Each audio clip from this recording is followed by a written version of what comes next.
Well, I have the pleasure of introducing, as part of our Minerva Work Wiser interview series, Wise Women Work Wiser, Harriet Helmle. Welcome today. Thank you. Thank you very much. She is has two impressive roles here, both as client relations for Covenant Multifamily Office and the executive director for Social Venture Partnerships. Correct.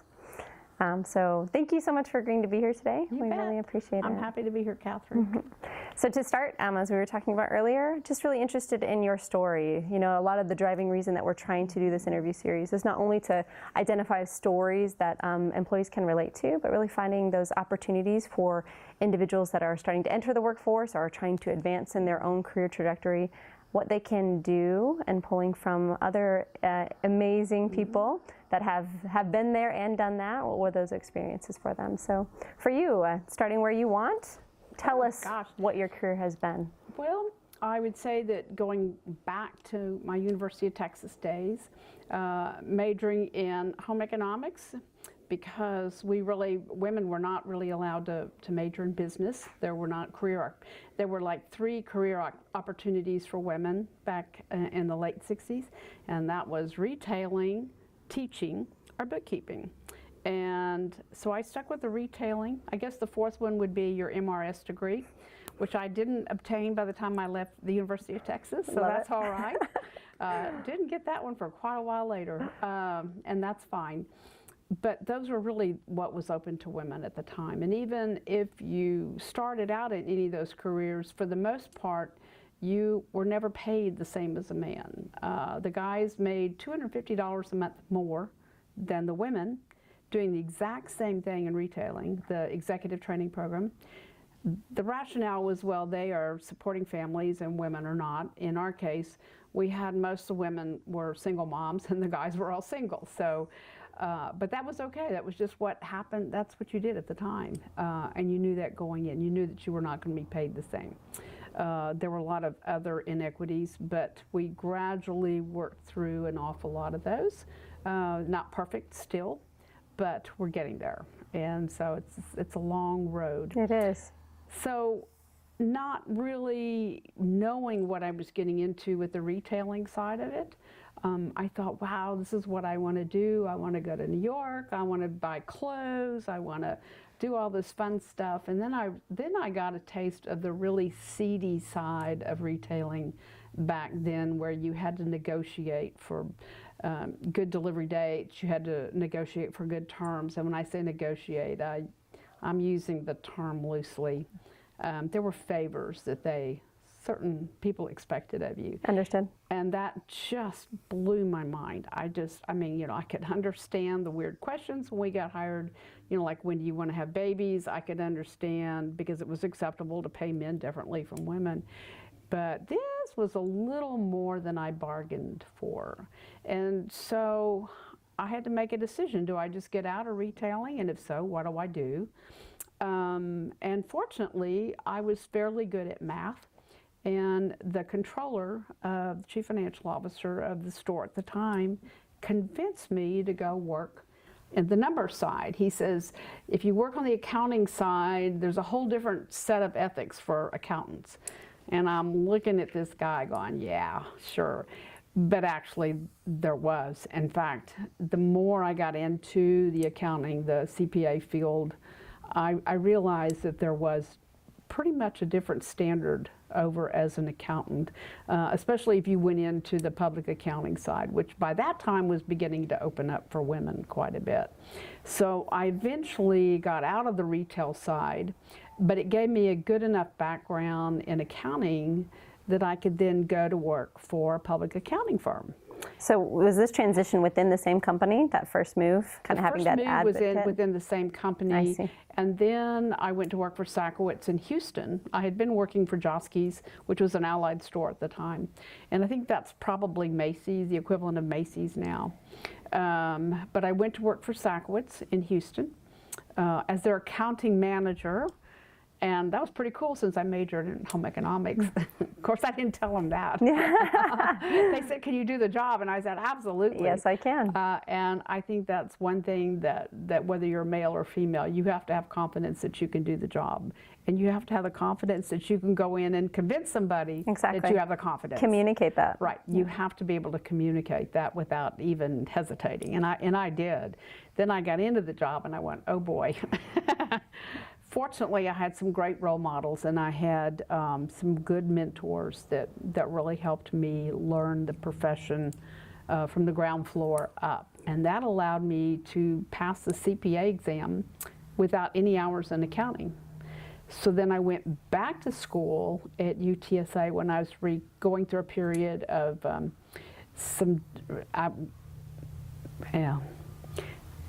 I got into a period of where I had to have a lot of surgery. My hips failed me. We have a congenital bone problem. And so the reason I actually left Houston was to take a medical leave of absence and try to figure out what was wrong, what was going wrong with my bones. And so that took several years before I could actually then get back into the workforce again. By that time I had passed the CPA exam. And so things were looking a lot better for women because the accounting field really opened up. And I'm guessing today, from what I hear, that there are more women graduating in accounting majors than men today. Yep, those are the stats. And so I know women that are managing partners. That was not even heard of when I started in public accounting in the 80s. And women are even regional partners in charge, and they're even partners in charge of, you know, the entire international group. So they've made great strides in that. And I think because women do tend to be more detailed oriented, I think that it's a good profession for women. And I think the opportunities for women are pretty stout in the public accounting. But for me, I really liked it because I liked the ethics side of it. And I liked the fact that you were dealing with people that really focused on good ethical behavior and good ethical business standards. And these are things that really did appeal to me when I was really settling on what kind of career I wanted to have. I see. And was there, so when you're talking about kind of this change, was there an impetus? What was kind of the source of change where during your move from Houston to San Antonio, now you're seeing more women with CPAs moving into this accounting field? Where you think that they were just aware of the field, they were being actually encouraged to enter into it? I think that for me, I mean, I think that the more women started migrating to this field, and keep in mind, starting out at the staff accountant level, which is where everybody starts, you don't ever start at the top, I got a pretty good break because I had a lot of references from my former employers. Because I didn't have an accounting degree, I had to have them sign off on my CPA certificate that I had actually worked under the direct supervision of a CPA. And I think that just the encouragement of women, plus women beginning at that staff level, they were working their way up the ladder in accounting and deciding that they could stay in accounting as a permanent career. It was no longer just sort of a launching pad to some other kind of career, which is fairly common in public accounting, only because you make a definite decision to stay in the public side where you pretty much travel a lot. It's very difficult to raise a family if you have got the kind of work and travel schedule that public accounting often demands. You could be in the tax side of it, and that would shorten those trips and probably cut back on the number quite a bit. But anybody in the auditing staff pretty much would have to spend a lot of time on the road, and that's difficult for families if you've got, as you know, yes, it's very difficult in the travel, but they do have other options now. When I was doing it, I was mostly on the consulting side, and I traveled probably 90% of the time. And so my decision to get out of public accounting was, I'm ready to stick around the house a little bit, see my home, see my cat, see my family, and so that's when I made the decision to get from public accounting then to go back into industry. So it's interesting because a lot of people go from public accounting to industry. I went from industry to public accounting and then back to industry again. Coming full circle. So I was coming full circle, exactly. And what a difference back into industry where women had made tremendous strides in management positions. So then, especially with that background and that alignment of this ethics and is coming from that industry, moving back, that field, the accounting field itself, how was it moving back in industry? You had said that there was this change of, you saw that even the demographic, that there were women were in much more industry. Speak to that a little bit. And they were already assuming, again, starting out in the lower positions and working their way up. They were, let's see, I spent almost 15, close to 20 years in public accounting. So by the time I made the switch back to industry again, women had made quite a bit of progress and were holding CEO titles, were holding CFO, lots of CFOs, chief financial officers. Again, a lot of my peers that had gotten out of the public accounting for various reasons had already started making their way up the ladder in industry. And that was good to see. It was good to see a good mix of women in those positions. Mm-hmm. You know, when I think of you, I always I think about your innate ability not only to connect with people, but just your networking and your ability to really understand and drive community. And I wonder what importance do you think that has had in your career, in shaping your career, or other important things that you think were either part or just skills that you developed along the way that were really important to a successful career? I think that for any person, and this is male or female, if you're going to work in a community and that community is providing benefits to you and your family, I feel like everybody owes something back to that community. And I think that the only way that we keep our communities going and growing in a healthy way is by all of us contributing. I think that, you know, we owe it to our communities to help the people that are less fortunate, that are less educated, that are having a hard time. Maybe illness has struck the family and they're having trouble making it.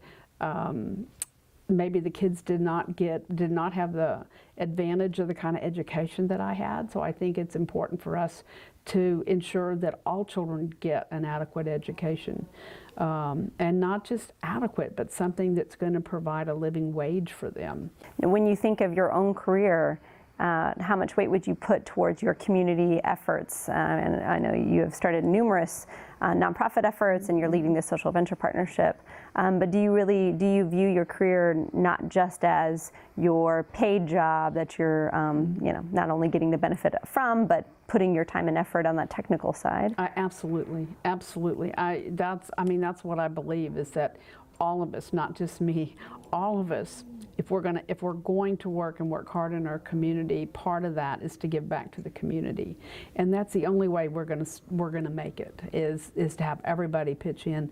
I don't know that everybody feels that way. I'm sure they don't, because there are so many people in San Antonio, and you kind of run into the same people over and over and over again that are out there doing things in the community.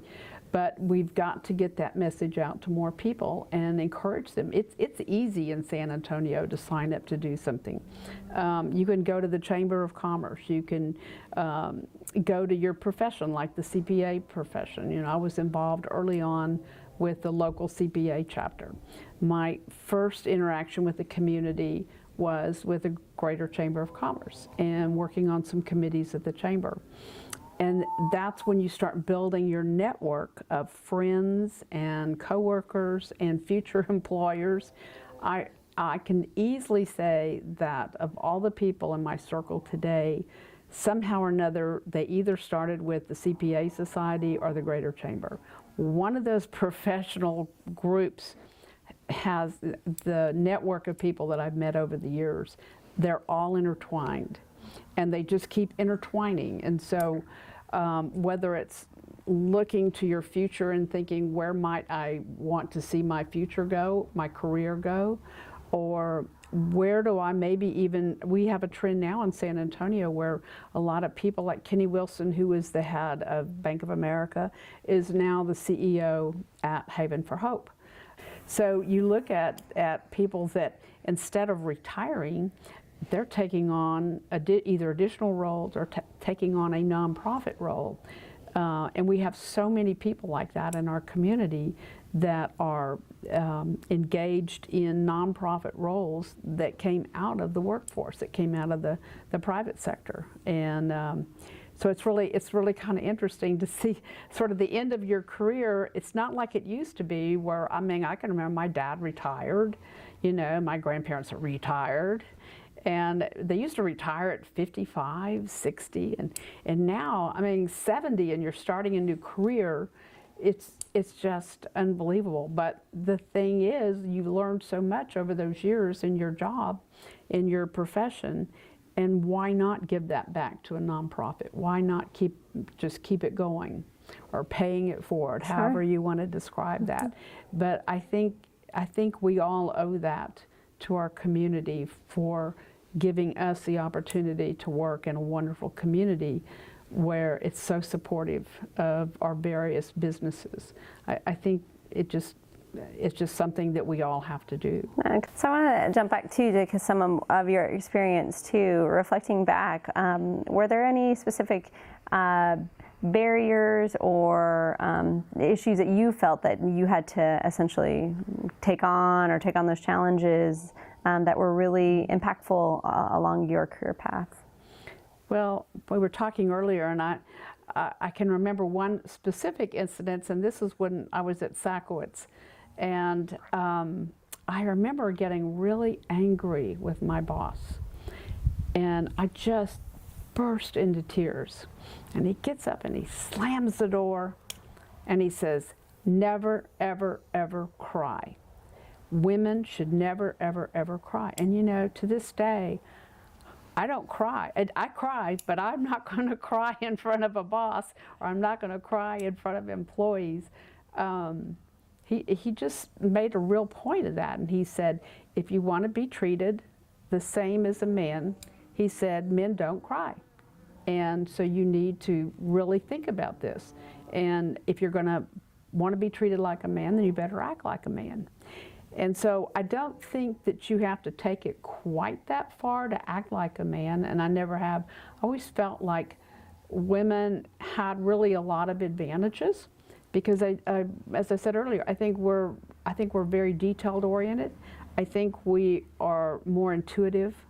I think that we relate better in a lot of ways to all of our employees.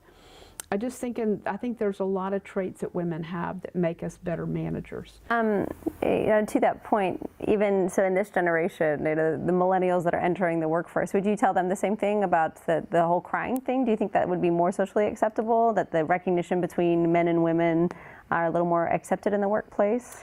I still believe that the crying thing probably needs to be left at home. Because the crying thing does make it less professional.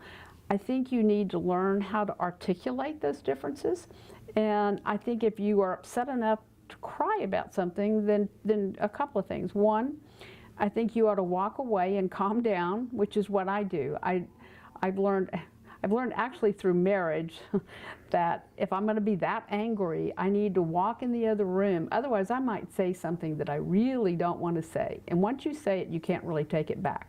And so the same thing applies at work. Once you say something, you really can't take it back. So if you're that upset and that angry, it's not that it's wrong or bad to be upset or angry, because we get that way. We're human beings.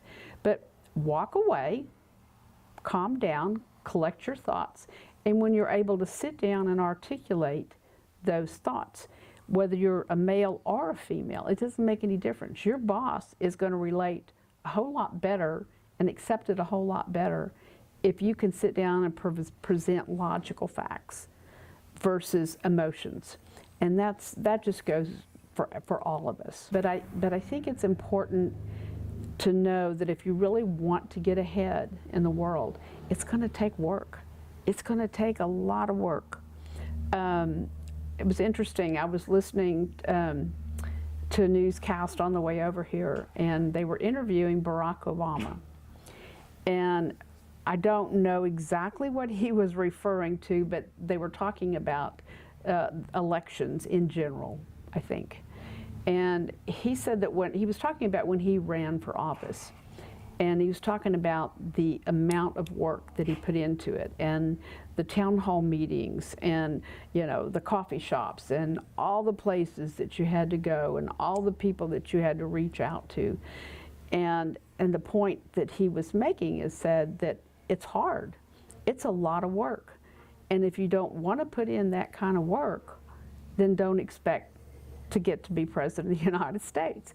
So I would say the same thing. If you just want a job, you can get a job. There are so many jobs out there. But if you really want something that is fulfilling to you, meaningful to your family, a job or a career where it's not that you marry the career, but you practically do. You want to be able to get up in the mornings, and you want to be happy about going to work. I can't think of a single day that I haven't gotten up and said, I can think of days where I didn't feel real good, but I can't think of a single day where I said, I don't want to go to that job. I don't want to go to work. Because everything that I've done, I feel very passionate about. And if you feel passionate about what you're doing, not only does the time fly by and the years fly by, but all of a sudden you're connecting in ways with your employees, you're connecting with the community, and you've got a very successful career. And it just happens, and you don't even really realize when it's happening. Mm-hmm. And each time you make a move, you generally are moving up in your career. We used to not move at all. I mean, people in my dad's era, they had one job and they had it for 50 years. And that just doesn't happen anymore. It just doesn't happen anymore. But to the extent you can dedicate yourself to a company, to a career, as long as you're advancing in that company, and as long as you know that you're putting everything that you can put into it, then I think that then you've got the chance of staying at a company a little bit longer.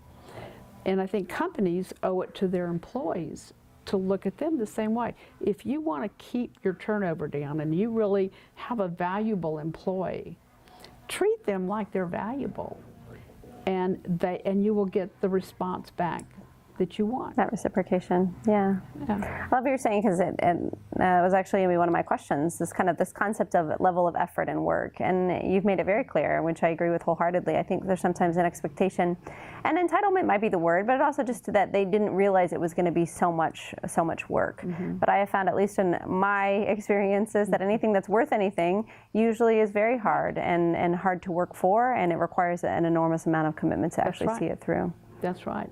And that's something, if you have a family, that's a family decision too. Sometimes different members of the family have to pull back on their career a little bit in order to support another family member that's going up that ladder faster. Or for, there's a lot of different reasons. Sure. But, it's very seldom now that you can find a family where both parents don't have to work. Usually both parents have to work in this day and age. Mm-hmm. You just have to, because... Or want to. Mm-hmm. Yeah. I mean, but children are expensive. School's expensive. Everything's expensive. But I think in some ways our society has really adjusted to that. And so I think that, the opportunities are there for women and men today. But yes, you have to work at it. It's not going to just land in your lap. Mm-hmm. And sometimes you have to ask for it. You can't expect your employer to be psychic. Especially if you don't act like you really love your job. If you act like you love your job, then it's pretty easy for your employer to understand that enthusiasm and giving you more work and more promotions and opportunities to get ahead. So, yeah, not even just letting your voice be heard, but also I love what you're saying is this concept of kind of having that passion. That, I mean, I think it's remarkable. I love that you said that you haven't woken up a day and said, I really don't want to do that job. Like, I don't even know if I can say that for myself, that there's days, and that was actually a good wake-up call for me that, okay, maybe I'm really not in the career position that I need to be. It's time for a change. That's right. And I think that is a pretty good indicator if you get up and you just really don't like that job anymore, and you don't like the people around you in that job, and you don't think that they're doing ethical things. And I mean, there's so many different reasons that you can change jobs. I have changed accounting jobs, not public accounting, but jobs within the accounting field, because I felt the company management was not ethical. And I don't want to be associated with a company like that. I found that I could not do that anymore. I did it, and I just said one day, I can't do this anymore. I just can't defend them. Yeah. And so I left, And each time, it's been a wonderful move. That particular time, it was a great move up for me. And so I look at everything as just been a wonderful opportunity. And I really, other than that one job, I can't think of a career job that I've had where I really didn't like it. I just loved getting up in the morning and going to work.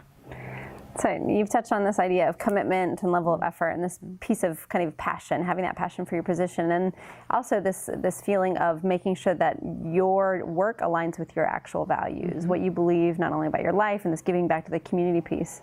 I guess my last question for this first segment would be, again, reflecting back on your career, among those three, is there any other advice? If you had somebody coming to you and asking for mentorship or guidance, what suggestion would you have as they try to navigate their own career in today's world? I think the key thing would be, what are you passionate about? What is important to you? What's your value system? What are the things that really excite you about a particular job, or working with a particular group of people? I mean, maybe it's a nonprofit. A lot of people don't really think about the nonprofit sector as an area to go to work. But my gosh, think about a place where you can be passionate about a cause that you're helping, and the salaries are fairly good. I mean, they've come up in the years. Used to be, if you worked for a nonprofit, I mean, it was like you barely got minimum wage. But that's not true anymore. They're paying darn good salaries in a lot of the nonprofits. So that's an area that people often don't think about as a career opportunity for them, and maybe they should. I don't know what I would have done if there had been other areas in nonprofit that were open and willing to pay more at the time. I don't know whether that would have made a complete shift for me or not, but if I were just starting out in today's workforce, I think that's definitely something that I would take a look at. And following that passion. Mm-hmm. Well, thank you so much, Harriet. We really appreciate your insight. You're welcome. Thanks for being here.